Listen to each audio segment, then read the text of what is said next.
In the post-pandemic world, India's prospects are underpinned by several dynamic sectors. I wish to briefly touch upon some of them.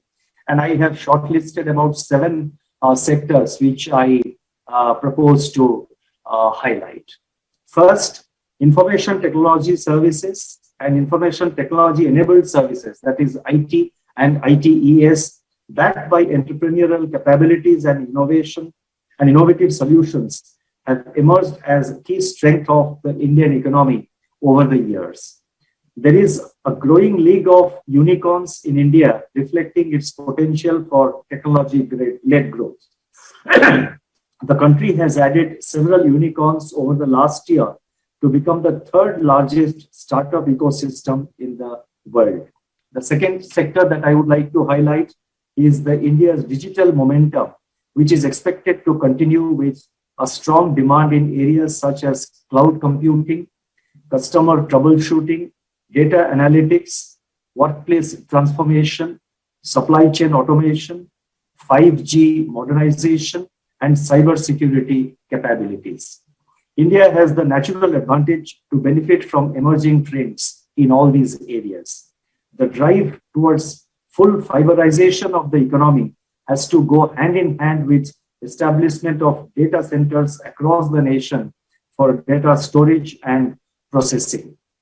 Ensuring universal, affordable, and fast broadband internet access all through the country can certainly play a critical role in advancing productivity and employment opportunities. Third, the pandemic has brought to focus what India can achieve in the area of manufacturing. In the pharmaceutical sectors, for the first time in history, vaccines were developed and administered within a year, with India remaining a forerunner and global leader in vaccine manufacturing.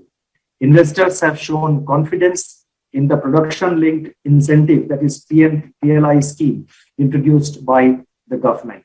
Following this initiative, India is now home to almost all the leading global mobile phone manufacturers.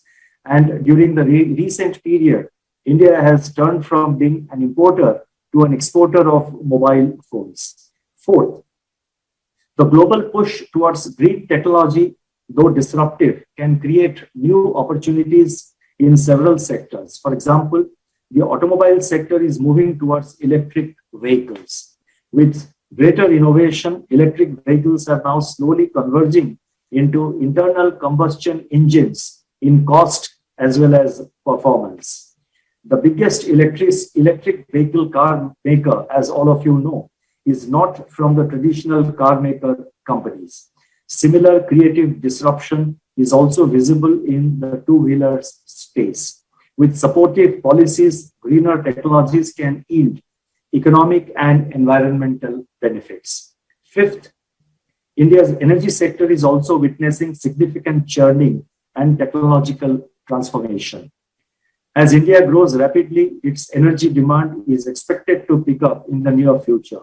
Currently, a large part of our energy demand is made from fossil fuels with significant import dependence.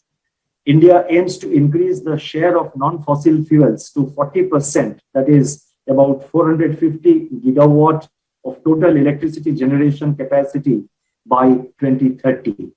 Sixth, in the post-pandemic period, global trade will remain vital for faster recovery.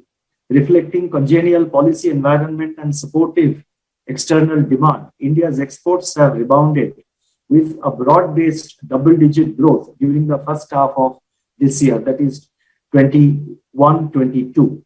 India's exports of agricultural commodities, including geographical indications, that is GI certified products, to newer destinations, offer very favorable prospects for overall exports. Furthermore, exports of engineering goods, which account for around 1/4 of India's total exports, experienced robust growth across product categories and newer markets. To further strengthen the export potential, there is a need to enhance the share of high-tech engineering exports to achieve an ambitious engineering export target of $200 billion by 2030. Seventh, a dynamic and resilient financial system is at the root of a stronger economy. India's financial system has transformed rapidly to support the growing needs of the economy. While banks have been the primary channels of credit in the economy, recent trends suggest increasing role of non-bank funding channels. Assets of non-bank financial intermediaries like NBFCs and mutual funds have been growing.